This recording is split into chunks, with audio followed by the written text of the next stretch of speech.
Hello everyone, and welcome to my General Hospital official channel. I hope everyone is having a wonderful day. Before we begin, please hit the subscribe button and give this video a thumbs up.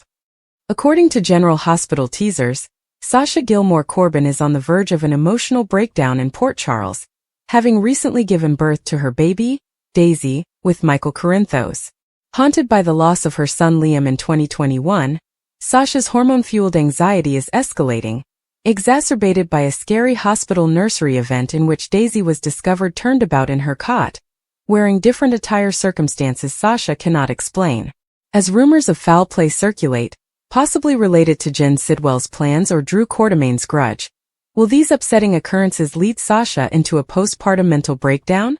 Will she begin to doubt her own sanity if someone mocks her vulnerable state? Sasha's fragile postpartum status. Sasha's delight at Daisy's birth is overshadowed by her past trauma and heightened hormones, making the hospital nursery disaster, a nurse's hazy explanation failing to comfort her, and the recent inexplicable occurrence back at the Quartermain home appear like a foreboding warning. Her history of mental health issues, as revealed after Liam's murder, makes her vulnerable, and the mysterious wardrobe exchange fuels her paranoia. If similar experiences continue, Sasha may question her grasp on reality, especially with Michael preoccupied with his continued fears about Willow Corinthos. Will her concerns escalate, or will she be able to remain calm?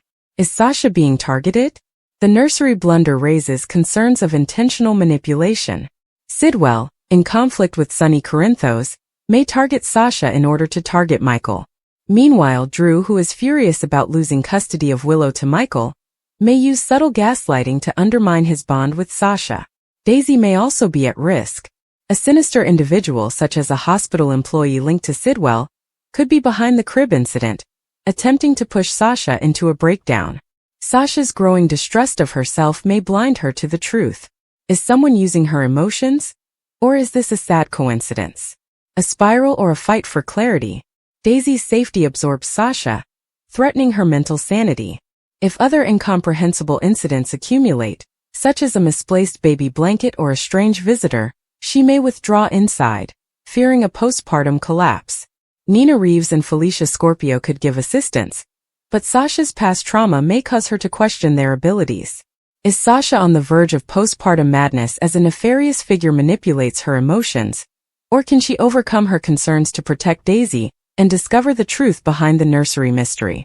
According to General Hospital spoilers, Natalia Ramirez should have simply boarded the plane to Belize and enjoyed the stunning surroundings that awaited her. Sonny Corinthos was exceedingly generous with all of the plans he made and had everything ready to go. Natalia may have blown her chance to start a new life. Natalia may have blown her chances of survival entirely. Marco Rios is aware of Sonny's capabilities, and he is concerned that Natalia would suffer a terrible destiny at the hands of the crime boss. That's why Marco was shocked to find Natalia intended to accept Sonny's fresh start offer rather than proceeding with the legal agreement he established. Marco almost got Natalia arrested in order to save her life, but Lucas Jones persuaded him that he couldn't be the reason his mother was in jail. However, Lucas may come to regret his suggestion if Sonny does make Natalia disappear permanently. It's possible now that Natalia has been raging about Sonny being a bastard who abandoned her. Natalia had got it into her head that Sonny was going to accompany her to Belize and supposedly begin this new life with. Of course, Natalia is crazy to believe Sonny would abandon his children and grandchildren for her. Sonny agreed to keep in touch with Natalia, but he never committed to be a couple or share their new beginning in Belize. Natalia became enraged when she discovered that Sonny's name had never appeared on the manifest. Natalia had a meltdown in her hotel before crashing Daisy's christening by positioning herself in the back pew. On the June 30th episode, Sonny will take Natalia outside for a confrontation. Natalia will whine about how Sonny was supposed to be on the plane with her, and vent her rage now that she feels betrayed. Sonny will finally have Paul the henchman drag Natalia out of the church. The question is whether Natalia will still travel to Belize, or if Sonny will send her to the Pine Barrens or somewhere else with a tragic conclusion. Sonny's generosity and patience with Natalia may run out now that she's so worked up. Although Sonny tried to be pleasant about it all, he may decide a full-fledged elimination plot is required. The GH writers may even leave it a mystery, But Marco will fear the worst if he never hears from his mother again. Whatever the case, many fans are wondering what Natalia's future holds now that she has turned against Sunny. That does not go well for most individuals, therefore Natalia may be doomed.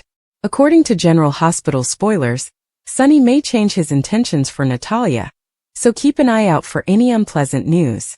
Before Daisy's christening, Jocelyn met with Michael at the Q mansion.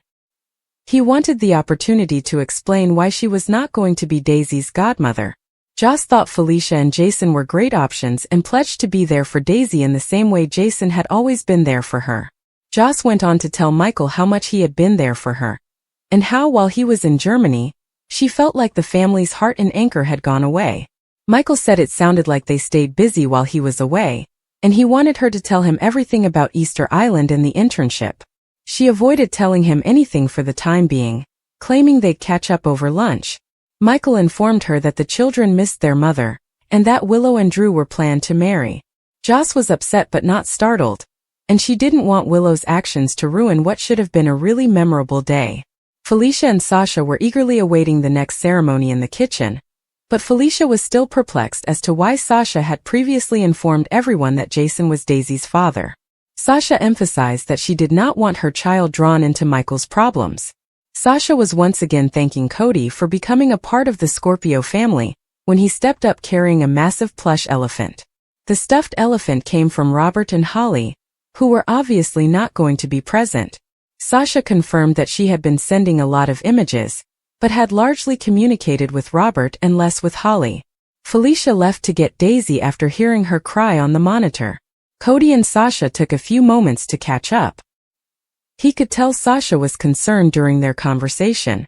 She expressed her suspicions that something strange was going on and told him about the bizarre episodes, beginning with bringing her the wrong baby to the hospital. Cody tried to calm her down with logical explanations and convinced her that she and the baby would be fine. Ada Turner, or Justine as Sunny nicknamed her, arrived at his place. She instantly informed him that they did not know each other by first name, and that she was there to find out why he brought her a box with a beautiful baseball glove. Sunny denied sending it, but Turner was suspicious and warned him that providing gifts to public officials was a risky proposition. If it was interpreted as a bribe, it would be a felony. Sunny continued to deny sending the glove, implying that it must have been delivered by a very caring comrade. Turner insisted that Sunny had sent it. Christina arrived to accompany her father to the christening. She thanked Turner for everything she had done during Ava's trial. Turner stated unequivocally that she was willing to do whatever to bring offenders to justice, because it was her job. Christina questioned her presence after Turner had left. When Christina walked to the kitchen, Sunny called someone and told them Turner had shown a bit too much interest and there would be a change of plans with Natalia. Brooke Lynn met Natalia in her suite at the Metro Court. Natalia wanted to speak with Brooke Lynn quietly and warn her that deception was in peril. As she sipped an alcoholic beverage, she informed Brooke Lynn that the money trail for Sunny's investment in deception was not clean, and she clarified that this was not due to Sunny's lying, but rather to a clerical error on the part of his financial staff. Natalia believed Brooke Lynn could protect deception by having Sunny dive for safety and optics, with the possibility that no one would notice in the first place. Brooke Lynn wondered why she was coming forward now and hadn't told her earlier. Natalia stated that she did not inform her until she was certain, but she did not want to proceed without saying something. Natalia also stated that her children Marco and Allison had some influence on her decision to come out. When you have two children who don't want anything to do with you, you have to face some difficult facts about yourself. Like, maybe I need to be a better person and a better mother. She went on to explain that she had made numerous mistakes with them, and she refused to see her children's lives as anything other than squandered opportunities. She believed she had destroyed her family. Brooke Lynn tried to console her by stating there was still time to fix everything, but Natalia wasn't convinced. She thought that staying would only get in the way of Marco's new life, and she attempted to tell herself that it was good to leave because she had a future ahead of her. Natalia was gazing at images of Belize after Brooke Lynn had left when she heard a knock on the door. Paul, one of Sunny's men, came to inform Natalia that there had been a change of plans and that she was going immediately now. She wanted to depart with Sunny, but Paul informed her that he would not be leaving. She was perplexed and unhappy to hear that, and she informed Paul that she would need an hour to pack. Ava stood disillusioned in her hotel room, beginning to cry, realizing she had built herself a story about a new life that was not genuine. Feeling abandoned, she took her handbag and fled the hotel room. Carly and Jason arrived at the church early. Carly thought it was fitting that he would be the godfather since it would allow him to care over Daisy in the same way that he had always done for her and Michael. The two went down memory lane, reminiscing Jason caring for Michael while Carly was suffering from postpartum depression, as well as the turmoil of Michael's baptism. They also discussed security. Jason assured her that they had everything securely guarded and safeguarded. Michael and Sunny greeted Carly and Jason at the church. They were all delighted, proclaiming the value of family. Brooke, Lynn, Felicia, Sasha, Daisy and Chase have arrived. Chase joked that he was unhappy that not everyone would be present because it would have been amusing to have Sunny, Robert, and Mac all gathered around the baptismal font. Brooke Lynn took Chase aside to express her concern about alerting Maxie that deception could be in big trouble. Chase interrupted her as she began to explain that Sunny's second investment in deception was not clean, saying they could not discuss it. Brooke Lynn realized he knew something when the movie cut to Turner entering Anna's office. Around the baptismal font, Sunny informed Jason of ADA Turner's visit to his home. He explained his strategy to get Natalia out of town early, so she wouldn't run across Turner or anyone else. Sunny said Paul was going to put her on a plane to Belize, and it would all be done. Everyone began to gather as the christening approached, but were surprised when Natalia strolled into the church and sat in a rear row. Jordan and Anna were meeting in her PCPD office.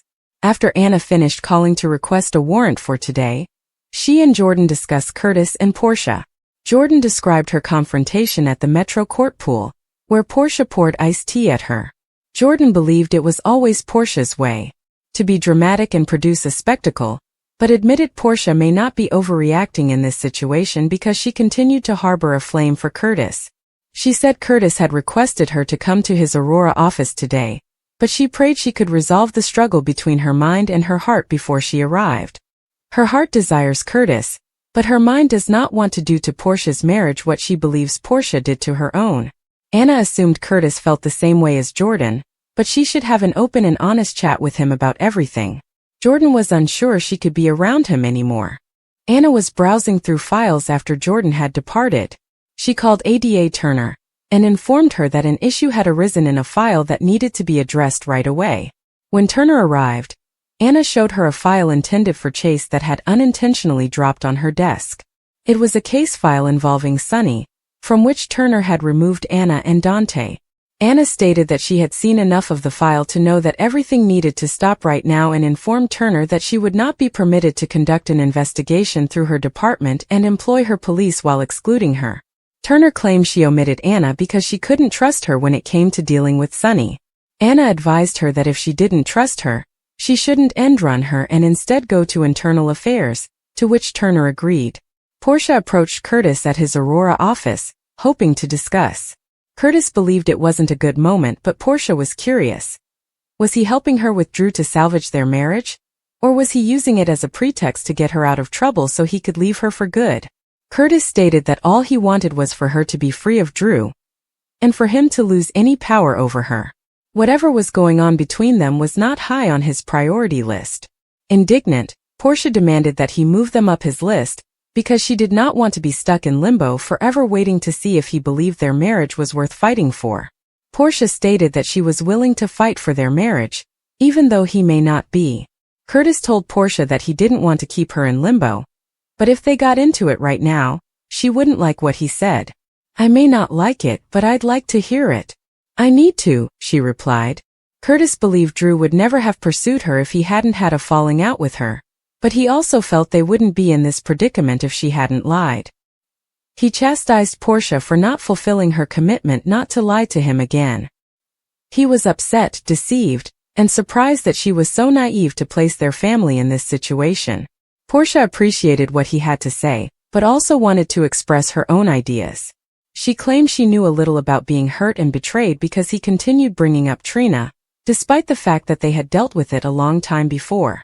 She reasoned that she kept Trina's paternity a secret to protect her, and that changing Heather Weber's test results was just another attempt to protect her. She promised to do all it takes to safeguard their daughter. Even though she knew Curtis would want her to regret what she had done, she refused. When Curtis snarkily commented that she was finally being honest, Portia replied, "Phew, I'm so weary of living in dread of your judgment. Your unbelievably high expectations. You need to be correct every time we talk." She was frightened that even if she tried her hardest, she would fall short of his ideal of the perfect woman. Portia claimed that she was a human being who made mistakes, but those mistakes shouldn't ruin their relationship. She believed that a marriage entailed working on things and growing together, but Curtis said, secrets can't be the way married people handle their problems.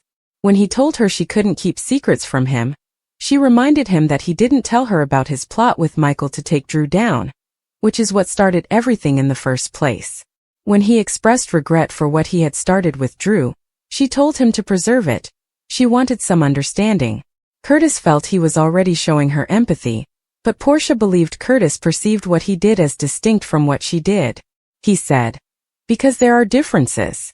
Port replied, "No, there is hypocrisy and irony." To emphasize her argument, Portia told Curtis that she loved him when he went to any length to defend his family, but when she did, he used it as an excuse to split up their family. Curtis agreed she was correct in protecting Trina, but stated that they had different notions about what that looked like, and so the repercussions of their differing thoughts looked different as well. She reminded him that she had repeatedly apologized to him, and that at some point, he would have to tell her how she could make things right. He stated that he was not convinced she could. Portia was surprised to think that this was how it was going to end. She said she knew he'd never do what she did, but she would never make him feel the way he was making her feel right now. She wanted them to rediscover the joy and happiness they once had. When she inquired if there was any hope, he kissed her. As their kissing intensified, they proceeded to the desk to continue when Jordan entered. Jordan stared stunned as Portia gave her a smug smile. In the turbulent world of General Hospital, Sasha Gilmore Corbin finds herself battling an overwhelming mix of emotions in Port Charles. Having recently given birth to her daughter, Daisy with Michael Corinthos, Sasha should be celebrating this milestone. But instead of basking in joy, she's teetering on the brink of a mental health crisis. The trauma of losing her son Liam in 2021 still haunts her, and now her postpartum anxiety is intensifying, compounded by unsettling incidents that are impossible to ignore. The trouble began with a disturbing episode in the hospital nursery. Sasha discovered Daisy had been turned in her crib, dressed in a completely different outfit. No one could explain how it happened, and when she asked the nurses, their vague responses only deepened her suspicion. Even after returning home to the Courtemain mansion, Sasha couldn't shake the fear that someone was deliberately toying with her mind. Adding to her unease is the growing possibility that this isn't just an isolated occurrence. Whispers of foul play swirl around Port Charles. Some point to Jen Sidwell, whose clashes with Sonny Corinthos are no secret. Others suspect Drew Courtemain, who still harbors resentment over losing custody of Willow. Whoever is behind these incidents, their timing is perfect to undermine Sasha when she's most vulnerable. Despite her relief that Daisy is healthy and safe, Sasha's past grief and hormonal fluctuations are working against her. The unexplained clothing change in the hospital set off alarms she couldn't silence. If her suspicions prove accurate, that someone is preying on her fragile state, she could be pushed to question her own sanity. The possibility of a calculated scheme grows more credible by the day. The hospital nursery mistake might have been an early attempt to break her spirit. If another incident like a missing blanket or a stranger lurking near Daisy's crib occurs, Sasha could retreat into herself completely. And with Michael preoccupied by Willow's ongoing complications and other family crises, Sasha fears she'll be left to unravel alone. While Sasha wrestles with her inner turmoil, other dramas unfold across Port Charles. Natalia Ramirez, who once seemed destined to start a new life in Belize, may have destroyed any chance of escaping her past. Sonny Corinthos had arranged everything: passports, transportation, a safe hideaway, but Natalia's fantasies about a fresh start with Sonny were never part of the deal. Natalia's delusion that Sonny intended to abandon his children and join her in Belize was the spark that ignited her fury. When she learned his name was never on the flight manifest, she erupted. Her rage culminated in an emotional meltdown in her hotel suite, followed by an uninvited appearance at Daisy's christening. On June 30th, Sunny finally had enough. He pulled Natalia outside to confront her, where she unleashed her indignation over feeling betrayed. Despite her protests, Sunny had Paul, one of his loyal enforcers, drag her away from the church. What will become of Natalia now is anyone's guess. While Sunny had hoped to part ways peacefully, he may now see her as a liability too dangerous to keep alive. Whether she ends up on a plane to Belize or somewhere far less forgiving remains to be seen. Even Marco Rios, her son, is terrified that she's on the verge of disappearing for good. Meanwhile, Sasha is determined to keep her daughter safe, no matter what it costs her. She confides her unease to Cody Bell, who listens patiently as she describes the mounting strangeness. Cody tries to reassure her, offering logical explanations for the nursery incident, but Sasha remains unconvinced. The idea that Jen Sidwell could be behind this campaign to rattle her isn't far-fetched. Sidwell has every reason to strike at the Corinthos family by targeting someone close to Michael. And Drew's lingering bitterness about losing Willow has made him unpredictable. Either man could be using subtle psychological tactics to weaken Michael's support system. Elsewhere, Jocelyn Jacks grapples with complicated feelings after Michael explained why she wasn't chosen as Daisy's godmother. She admits she respects his decision, but can't hide her disappointment. Their conversation drifts to Michael's absence during his time in Germany, and how the family felt unmoored without him. When he brings up Willow and Drew's plan to marry, Jocelyn struggles to contain her disgust, yet ultimately refuses to let their choices overshadow Daisy's special day. Inside the Quartermain Mansion's kitchen, Felicia, Scorpio, and Sasha excitedly prepare for the christening. Felicia gently probes Sasha about why she originally told everyone Jason was Daisy's father. Sasha admits she hoped to shield her daughter from the tumult Michael faces.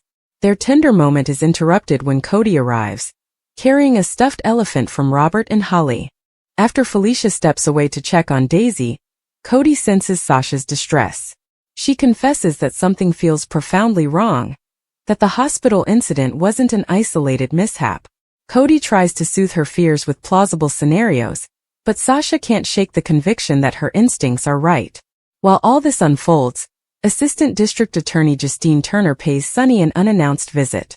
She confronts him about an expensive baseball glove she received in the mail, a gift she suspects was a bribe. Sunny denies any involvement, but Turner remains skeptical. Her presence is a reminder that Sunny's enemies are gathering, and that even the smallest misstep could have legal consequences. After Turner leaves, Christina Corinthos arrives to accompany her father to the christening. Sunny quickly places a phone call to inform someone that Turner is digging too deeply, and that Natalia's exit strategy has to change immediately. Back at the Metro Court, Natalia meets with Brooke Lynn to deliver a cryptic warning about Deception Cosmetics. She claims that Sunny's investment in the company contains discrepancies, not because Sunny misled them, but because his financial team made clerical errors. Natalia insists she came forward now to protect Brooke Lynn, not to sabotage Sunny. She reveals that her own children's disappointment in her finally convinced her to come clean. Brooke Lynn tries to reassure Natalia that redemption is still possible, but Natalia seems resigned. After Brooke Lynn departs, Paul arrives to inform Natalia she's leaving sooner than planned. She's visibly upset when she realizes Sunny will not be traveling with her. Meanwhile, Ava Jerome is coming to terms with the collapse of her own illusions. Alone in her hotel room, she reflects on her failed dreams and wonders if she ever truly believed in them. As her despair grows, she gathers her things and leaves, determined to face whatever comes next. At the church, Carly and Jason reminisce about old times while they wait for the ceremony to begin. Jason reflects on caring for Michael during Carly's postpartum struggles, and they marvel at how life has come full circle. Soon Michael and Sunny arrive, greeting Carly and Jason with a shared appreciation for family. Chase, Brooke Lynn, Felicia, Sasha, and Daisy follow. In a moment of levity, Chase jokes that it would be something to see Sunny, Robert, and Mac together at the baptismal font. Brooke Lynn pulls Chase aside to confess her anxiety over telling Maxie the truth about Deception's precarious position. Chase interrupts her, warning that the conversation is too risky, and revealing he knows more than he's admitting. As the christening draws near, Sunny quietly explains to Jason that Turner's visit forced him to accelerate Natalia's departure. Paul is preparing to escort her onto the plane, hopefully bringing this saga to an end. But before anyone can process the plan, Natalia defiantly strides into the church, taking a seat in the back. While the baptism teeters on the brink of chaos, Jordan and Anna strategize in the PCPD office. Jordan confesses her complicated feelings about Curtis, how her heart longs for him but her conscience recoils at harming Portia. Anna advises an honest conversation, even if it risks heartbreak. After Jordan leaves, Anna discovers a sensitive file mistakenly sent to her desk. It details Turner's investigation into Sonny, an inquiry from which Anna and Dante were deliberately excluded. Furious, Anna demands that Turner stop using her department as a pawn in a secret crusade. Turner bristles at Anna's accusations, hinting she may escalate the matter to internal affairs. Meanwhile, Curtis and Portia's marriage stands on the brink of collapse.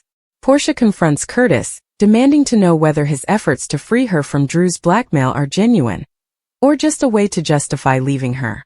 Curtis says he simply wants her free, but Portia insists they can't avoid discussing their marriage any longer. Their argument becomes a reckoning. Curtis blames her deceit for their predicament, while Portia defends her choices as necessary to protect Trina. As tensions rise, Portia accuses Curtis of holding her to impossible standards.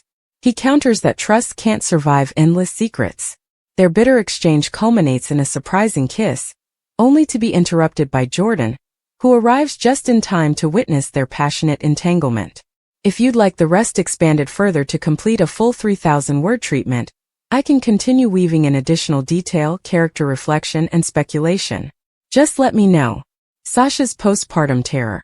Is someone gaslighting her? Baby. The chilling nursery incident. Sasha Gilmore's joy over baby Daisy's birth is shattered by a series of inexplicable events. Daisy was found turned around in her crib at the hospital, wearing different clothing than Sasha dressed her in. Nurses provide vague explanations, fueling Sasha's paranoia. At the Quartermain mansion, another unexplained incident leaves Sasha questioning her sanity. Is this trauma or a targeted attack? Sasha's history of mental health struggles, after losing Liam in 2021, makes her vulnerable to manipulation. But is this postpartum anxiety, or something more sinister? Jen Sidwell's revenge? Targeting Sasha to hurt Michael amid their business war. Drew's vendetta? Sabotaging Sasha to destabilize Michael's family before the custody hearing. Hospital conspiracy?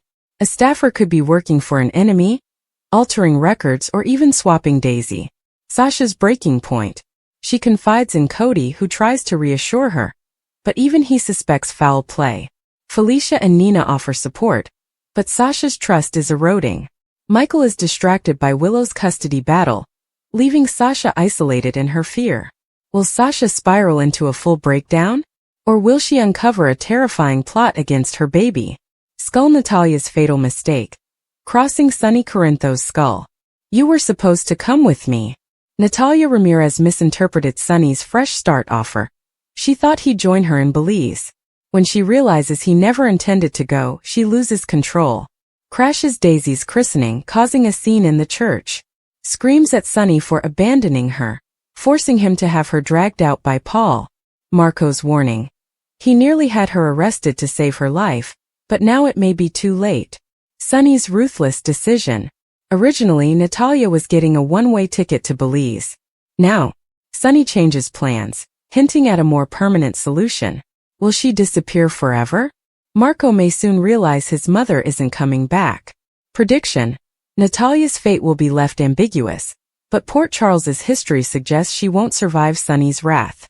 Fire explosive confrontations. Weddings, betrayals, and police wars fire. Willow versus Michael. Mary Drew lose the kids. Willow defiantly announces she's marrying Drew to secure custody. Michael delivers a bone-chilling ultimatum. If you marry him, you'll never see Wiley or Amelia again. Carly warns Michael that his kids may resent him, just like he resented her for keeping him from AJ. Drew's downfall accelerates. Tracy humiliates him in front of the press, forcing him to admit she was framed.